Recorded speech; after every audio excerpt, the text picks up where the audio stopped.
They're the ones who raise the bar.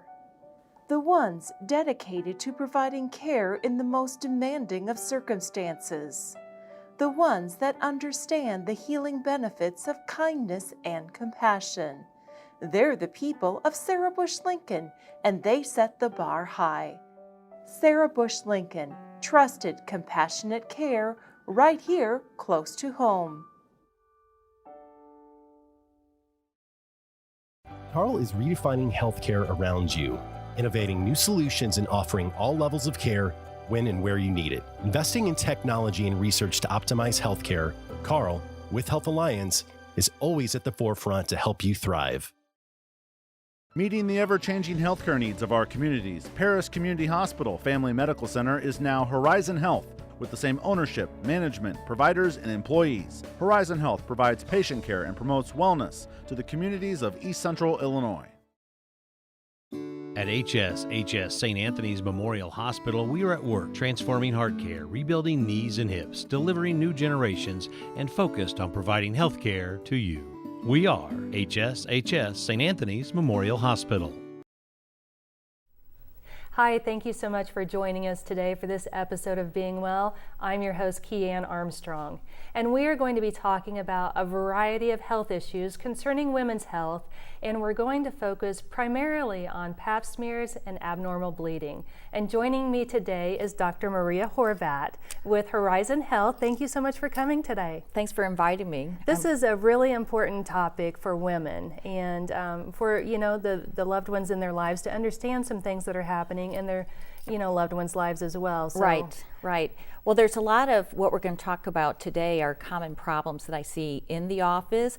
So I thought it'd be a good topic to talk about because it probably affects a lot of different people, or certainly people have experience with these various things we'll get to, and hopefully people will learn today. Yeah, I think so, because lots of women struggle with abnormal bleeding, which is a pain, really. If you want to get right down to it, a literal pain. Literally a pain in more ways than one. Yeah, so let's talk about that. I want you to start to lead the conversation here. What's some things that people bring to you for concerns when it comes to abnormal bleeding? Well, there's a lot of different approaches to abnormal bleeding. So we can have a young patient, somebody who's 11, 12, 13, 14, that the mother will bring to me with heavy menstrual cycles. Mm-hmm. And for instance, most recently, I had a patient with that, and maybe the problem can be solved with birth control pills, even though it sounds like they're very young, but you can place a young adolescent on oral contraceptive pills to control the heavy bleeding because they're missing school. But the other thing you got to think about, do they secretly have von Willebrand's, or do they have hemophilia that's not diagnosed?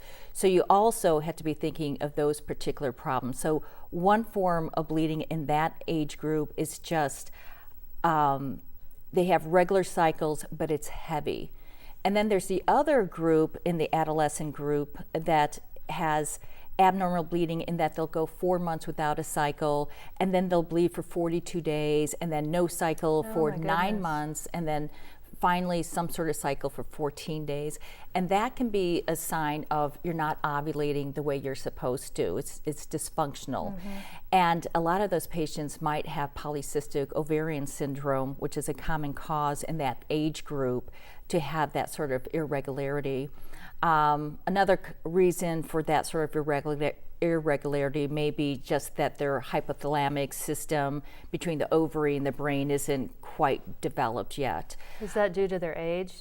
Due to the young age. Just like if you have a daughter who's 11, 12 and starting her periods, it might be irregular first, but then by the time they're 13, 14, it becomes more regular. But if it's not, you got to think that's abnormal bleeding. The other concern in the younger adolescent group would be they're not having menstrual cycles, and that can occur with ballet dancers, long distance runners, because they don't have enough fat to have a regular cycle. And those patients need to come in. Usually we put them on birth control pills because when they don't have a period, it means they're not getting enough estrogen. So in that age group, either you're having regular cycles Or you have the opposite, not enough cycles, but then prolonged bleeding, or you're having semi-regular cycles with heavy bleeding. So that's all abnormal bleeding problems that we can help you with. So are there tests to help you diagnose, one from the other and what may be going on? There is. So one of the things that's really helpful when someone comes in is to have a menstrual calendar. To come in, and a lot of times people have, I think in December I had a period, but I didn't. But if it's written down, it's so extremely helpful to see what the pattern is. So that's number one. I need to see how long has it been going on and what the pattern. And then usually with a young woman, it's blood tests. There's blood tests to help you determine if there's polycystic ovarian syndrome. There's blood tests to determine if you have some sort of bleeding disorder that's been undiagnosed so far. Okay. Now, are these things that can be handled primarily with birth control, like you said? Is it something that's long-term? Is it curable? Well, PCOS, which is polycystic ovarian syndrome, isn't curable. You pretty much have it, and there's nothing you can do to take out the genetics of it. And so usually to manage PCOS, we approach the symptom. What's the symptom? Irregular periods and probably birth control pills would be the answer. Hirsutism, which is a lot of hair growth, birth control pills can help with that. And there's another medicine called aldactone. So it depends what the symptom is. Or maybe you're a little bit older and you have PCOS and you want to be pregnant and you go 9 months without a cycle. You're not going to get pregnant if you're not ovulating. Then the treatment's a different approach. So it kind of just depends what the particular problem is with PCOS. If you just have run-of-the-mill heavy cycles that some people have, and there's nothing necessarily wrong, but you have heavy periods, probably the best option would be to go with the birth control pills, because that will decrease the flow at least 50% if you're on the right pill. All right. With the abnormal bleeding and the heavy bleeding, I mean, it's such a struggle, to deal with, and then sometimes you don't know when it's going to start, and sometimes you don't know how long it's going to last. Right. I mean, it's really an emotional roller coaster too. Yeah, for a lot of people it really is. And some people, let's go to the next age group after the adolescent group, and then we go to the next age group, pretty much you can say 17 to menopause. Then you have patients that just bleed super heavy, and there's more options for treatment for those patients, and we should talk about that a little bit. And pretty much if you're changing a pad or tampon every 2 to 3 hours, that's pretty much on the heavier side. Sometimes patients will come in and they'll think the period's heavy, but they're changing 4 pads a day. If I quantitate that, it's probably not that much, changing a pad or tampon every 6 hours. But really, if you're changing every 1 hour, 2 hours, 3 hours, I have patients that have to change every 30 minutes. And they're staining their clothes. They are staining their sheets at night. And those patients would really come in to talk about options. Well, because it's affecting their life. It they is. can't really live because this is such a drastic thing happening to them. And I don't have the exact numbers, but the time off of work and the money that it costs with time off of work actually goes into the hundreds of millions of dollars in the United States. And so to control heavy bleeding, it just buys you your life back, unless you're happy being at home, sitting, having a heavy period. Which nobody is.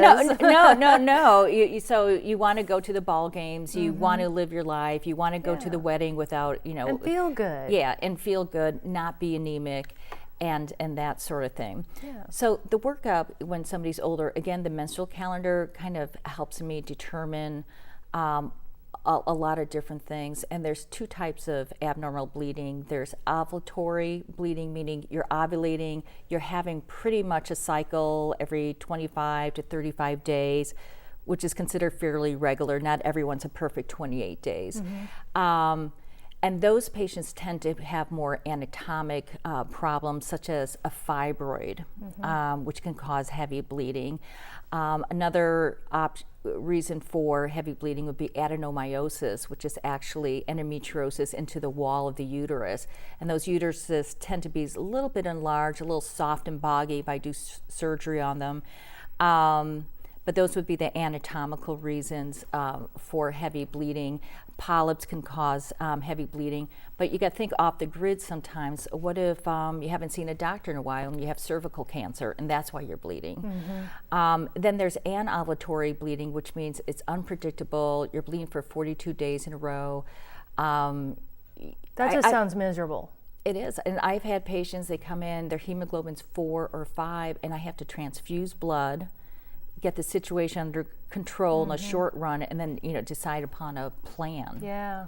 So people should really go to the doctor regularly and get their annual checkups. Right. To make sure that they know what's going on with their body. And if they are struggling with something like this, that there are answers and there could be help for them. Right. And then I stress again the menstrual calendar, maybe little notes, super heavy today, or super heavy, for 3 days, because that gives me a clue that I should start a workup, which we should talk about. In the average adult woman, the workup would be make sure you're not pregnant and we're not secretly dealing with a miscarriage or something of that nature. B, what's your blood count? Are you anemic or not anemic? C, I always get a thyroid test to see if somebody's hypothyroid. Usually it's normal, to tell you the truth, but I still check it. And then D, I always get a sonogram to see what the size of the uterus is and see if there's any big fibroids or something of that, something unpredictable. I also have to make sure you're up to date on your pap smears. I might want to do something called an office endometrial biopsy to make sure the lining is okay. Okay. And what that entails, it's usually a separate office visit, the speculum's in the vagina, and I have to pass a small pipelle into the uterus and obtain just a little bit of tissue to send to the pathologist. All right.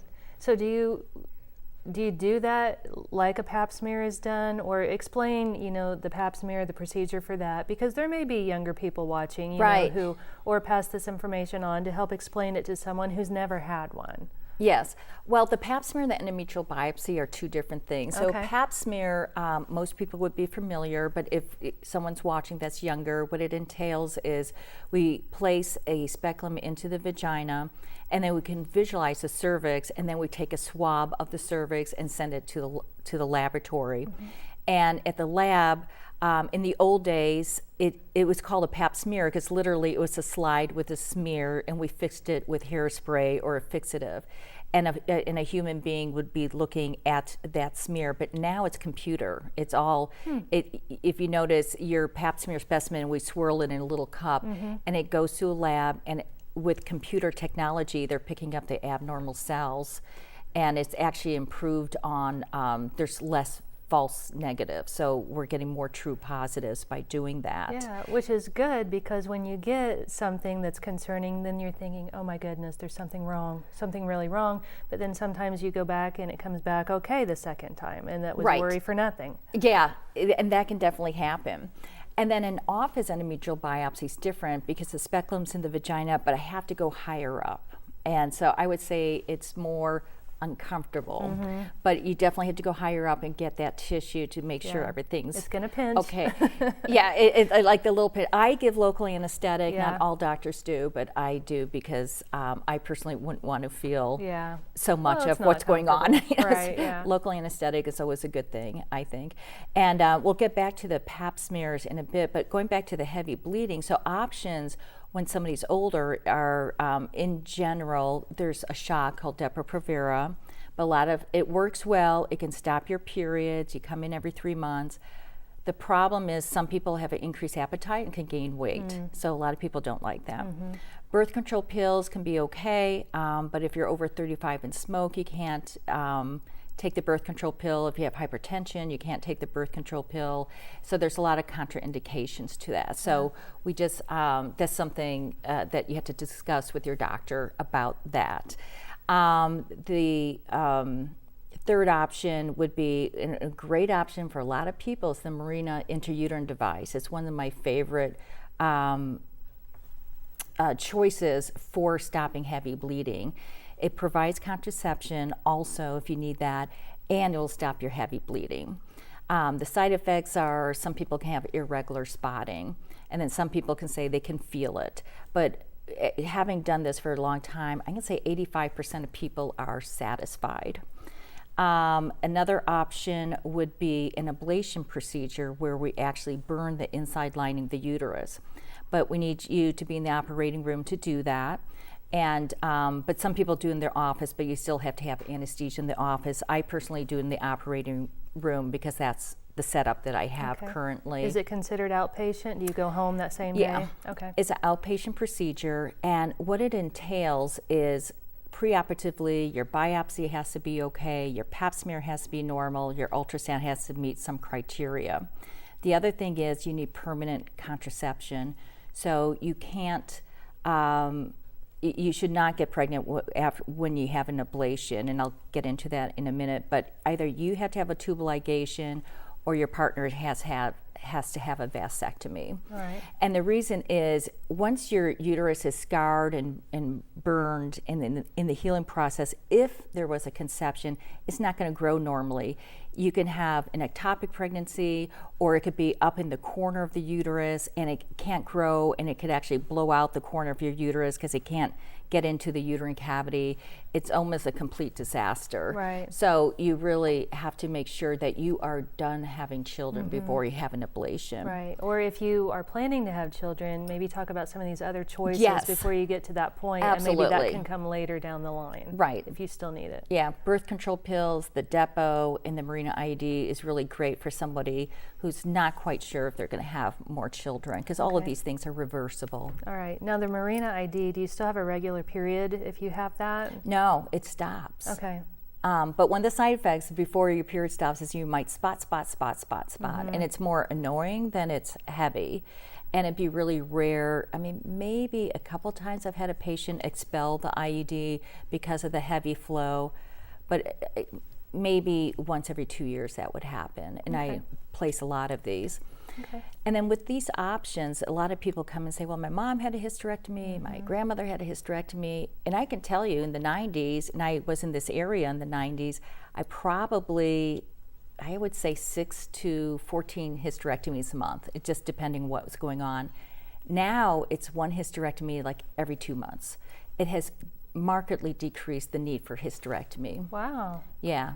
With these more modern outpatient, mechanisms. Yeah, there's a lot more choices these days. Right. Yeah, there's still a role for hysterectomy, but it's really decreased because these non-invasive ways. Well, speaking of hysterectomy, and you mentioned pap smears earlier, I mean, is there a need for women to still have a pap smear after they have a hysterectomy? Depends on the reason that they had the hysterectomy. So if you had it for benign reasons like just abnormal bleeding, chronic pelvic pain, fibroids, you do not need a pap smear at all after that hysterectomy.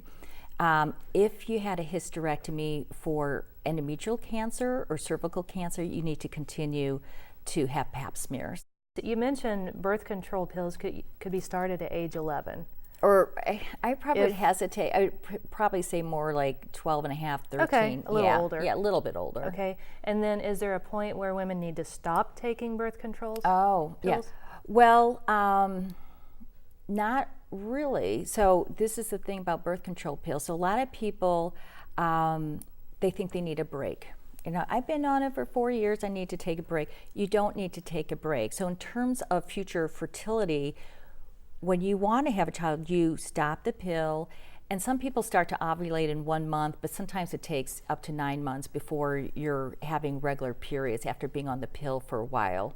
So that can be, you have to put that into the equation of when you want to stop. But the pill's actually protective against ovarian cancer, and it's protective against uterine cancer. Okay, that's good to know. And so there's no reason to stop. And I have some patients as they're transitioning through menopause, let's say you're 50, you're having bad periods, you don't smoke, and your blood pressure's okay, you can go on birth control pills. Really, at 50? Yes. And for people who haven't reached that point in time where their body's changing and is done with that part of your life. Right. Really, it's, But I use a lot of oral contraceptive pills. Let's say someone came in, they had heavier menstrual cycles, we did our workup, nothing's wrong, they're busy, don't want to do the ablation, and there's nothing wrong with being on the pill until you transition to menopause. Yeah.